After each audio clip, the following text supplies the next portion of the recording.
Capítulo 37. Jacó habitou na região onde seu pai havia morado, na terra de Canaã. Eis a história da descendência de Jacó.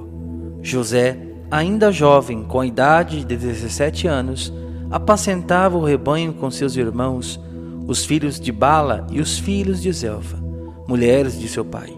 E ele contou ao seu pai as más conversas dos irmãos.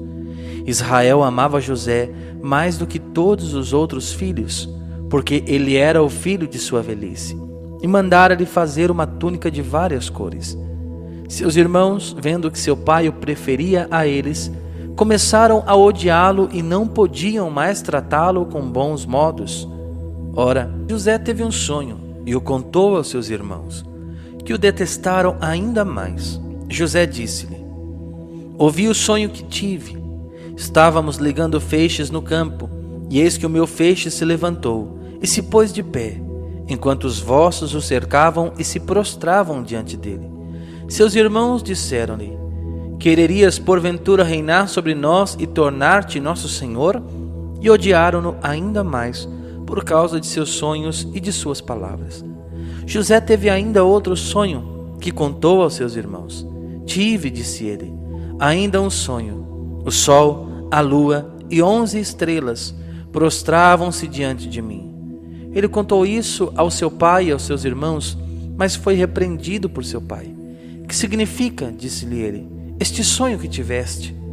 Viremos acaso eu, tua mãe e teus irmãos a nos prostrar por terra diante de ti?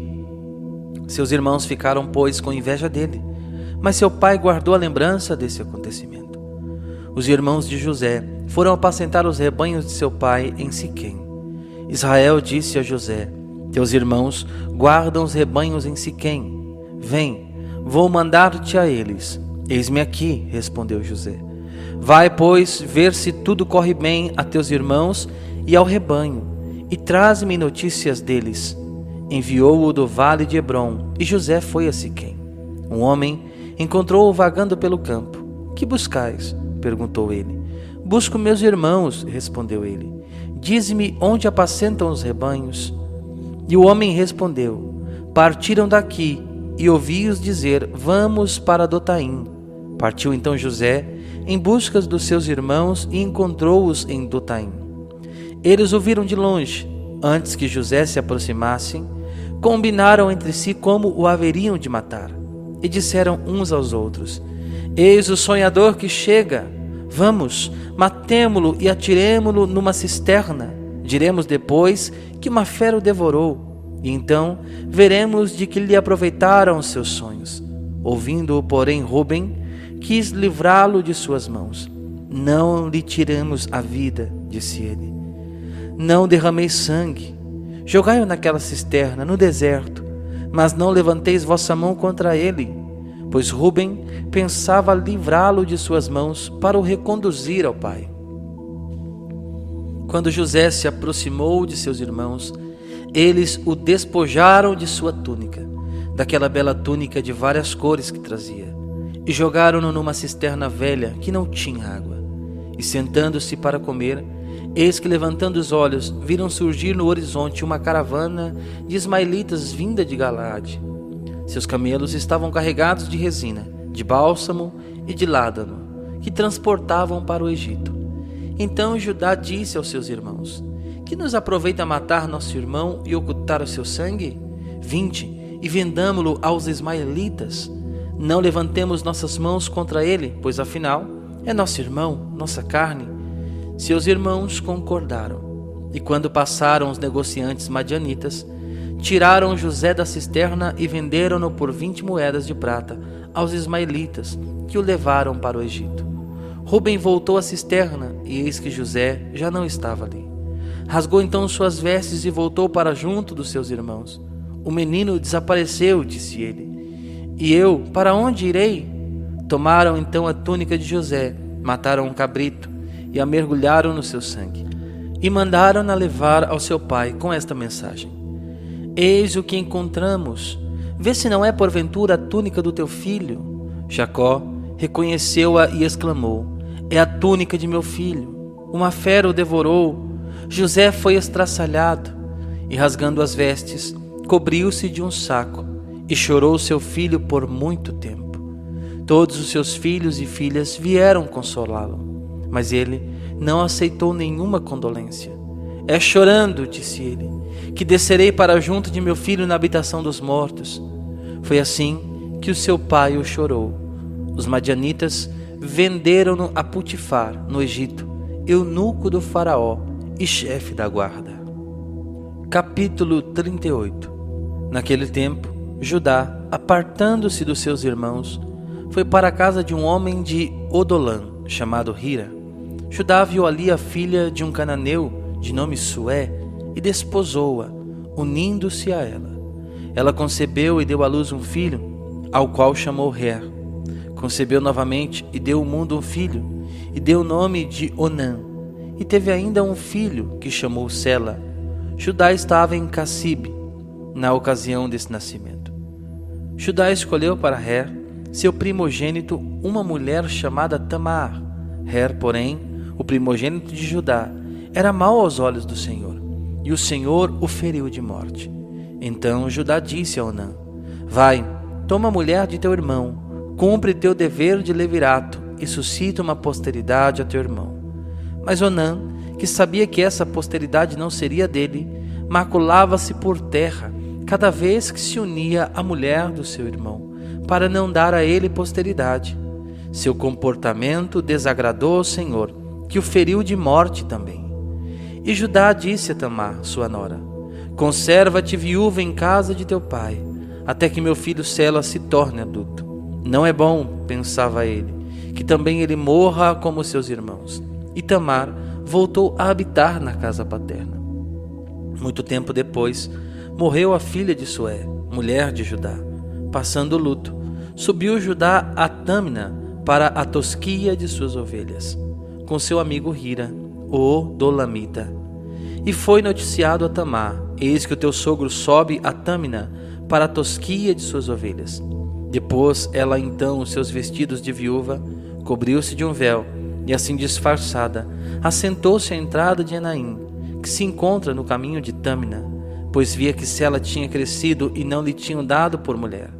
Judá, vendo-a, julgou tratar-se de uma prostituta, porque tinha o rosto coberto, e chegando-se a ela no caminho, disse: Queres juntar-te comigo? Ignorava ele que se tratava de sua nora. Ela respondeu: O que me darás para juntar-me contigo? Mandarei a ti um cabrito do meu rebanho. Está bem, mas dá-me então um penhor até que o tenhas enviado. Que penhor queres que eu te dê? Teu anel, teu cordão e o bastão que tens na mão. Ele os entregou. Em seguida, aproximou-se dela e ela concebeu. E levantando-se partiu, tirou seu véu e retomou seus vestidos de viúva. E Judá mandou-lhe o cabrito por seu amigo, o Odolamita, para retirar o penhor das mãos daquela mulher. Mas ele, não a encontrando, perguntou aos habitantes do lugar: Onde está aquela prostituta que estava em Enaim, à beira do caminho? Responderam-lhe: Não há prostituta nesse lugar. Ele voltou para junto de Judá. Não a encontrei, disse ele. E os moradores daquele lugar disseram-me que não havia nenhuma prostituta ali. Guarde ela o meu penhor, respondeu Judá. Não nos tornaremos ridículos. Eu mandei o cabrito, tu, porém, não encontraste. Mais ou menos 3 meses depois, vieram dizer a Judá: Tamar, tua nora, conduziu-se mal. Vê-se que está grávida. Judá respondeu: Tirai-a para fora, que ela seja queimada. E enquanto era conduzida, ela mandou dizer ao seu sogro: Concebido o homem a quem pertence isto, examine bem, ajuntou ela, de quem são este anel, este cordão e este bastão. Judá, reconhecendo-os, exclamou: Ela é mais justa do que eu, pois que não a dei ao meu filho Sela e não a conheceu mais. E na ocasião de dar à luz, eis que ela trazia 2 gêmeos no seu ventre. No parto, saindo a mão, a parteira tomou-a e atou nela um fio vermelho, dizendo: Este é o que saiu primeiro. Mas, como ele retirasse a mão, saiu o seu irmão. Que brecha fizeste, exclamou a parteira, que a brecha esteja sobre ti. e chamou-se-lhe Farés. Em seguida, veio seu irmão com o fio vermelho atado na mão, deu-lhe o nome de Zara. Capítulo 39. José foi conduzido ao Egito, e Potifar, um oficial egípcio do faraó, chefe da guarda, comprou-o aos ismaelitas que o levavam. O Senhor estava com José, e tudo lhe prosperava. Morava na casa do seu senhor, o egípcio. Seu senhor viu que o Senhor estava com ele e lhe fazia prosperar tudo o que empreendia. José conquistou a simpatia do seu senhor, que o empregou ao seu serviço, pondo-o à testa de sua casa e confiando-lhe todos os seus bens. Desde o momento em que José tomou o governo de sua casa e de todos os seus bens, o Senhor abençoou a casa do egípcio por causa de José.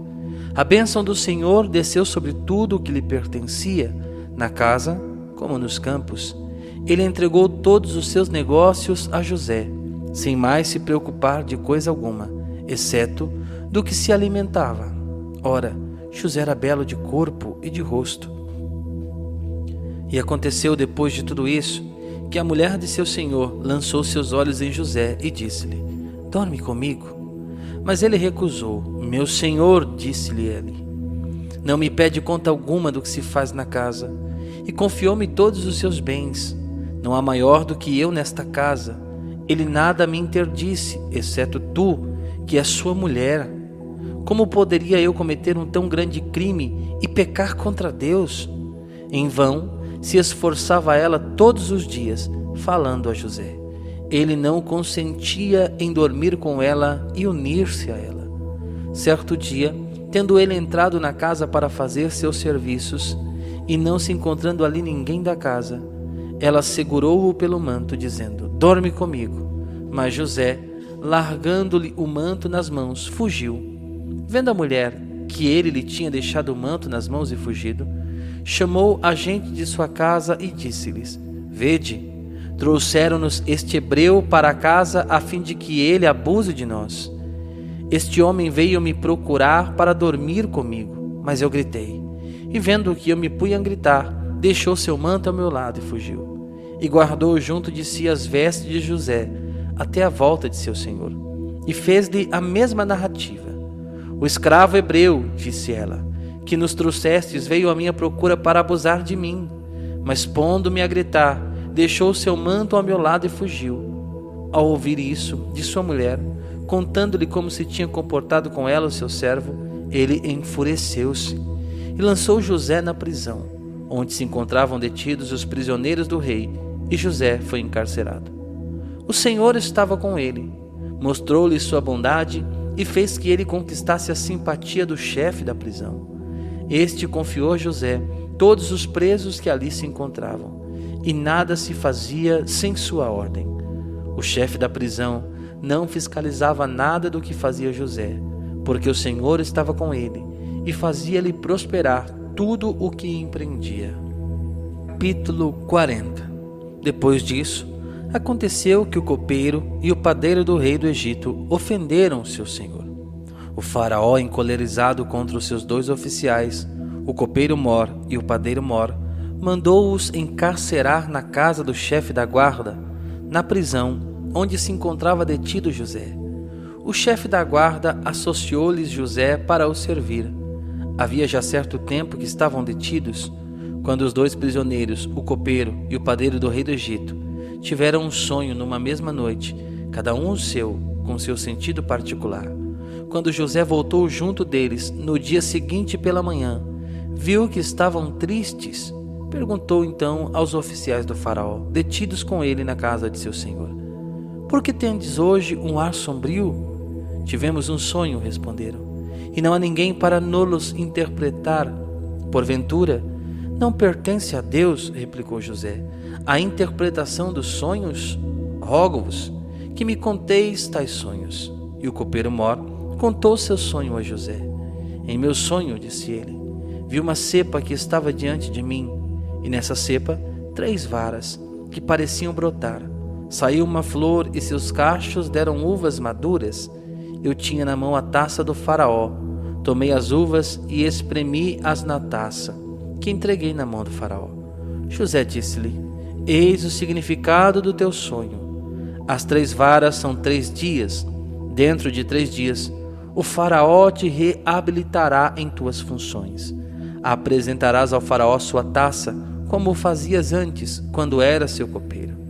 Quando fores feliz, lembra-te de mim e faze-me o favor de recomendar-me ao faraó, para que ele me tire desta prisão. Porque é por um rapto que fui tirado da terra dos hebreus, e aqui igualmente eu nada fiz para merecer a prisão. O padeiro Mor, vendo que José tinha dado uma boa interpretação, disse-lhe: eu também, em meu sonho, levava sobre minha cabeça 3 cestas de pão branco. Na de cima havia toda sorte de manjares para o faraó, mas as aves do céu comiam-nos na cesta que estava sobre minha cabeça. Eis, disse José, o que isso significa. Há 3 cestas, são 3 dias. Dentro de 3 dias, o faraó levantará a tua cabeça. Ele te suspenderá numa forca, e as aves devorarão a tua carne. No 3º dia, celebrava-se o aniversário do faraó, e ele ofereceu um banquete a todo o seu pessoal. Ele levantou a cabeça do copeiro Mor e do padeiro Mor, no meio de todos os seus servos. Restabeleceu no seu cargo o copeiro Mor, que apresentou novamente a taça ao faraó, e mandou suspender no patíbulo o padeiro Mor, como na interpretação que José lhes havia dado. Mas o copeiro Mor não pensou mais em José, esqueceu-o.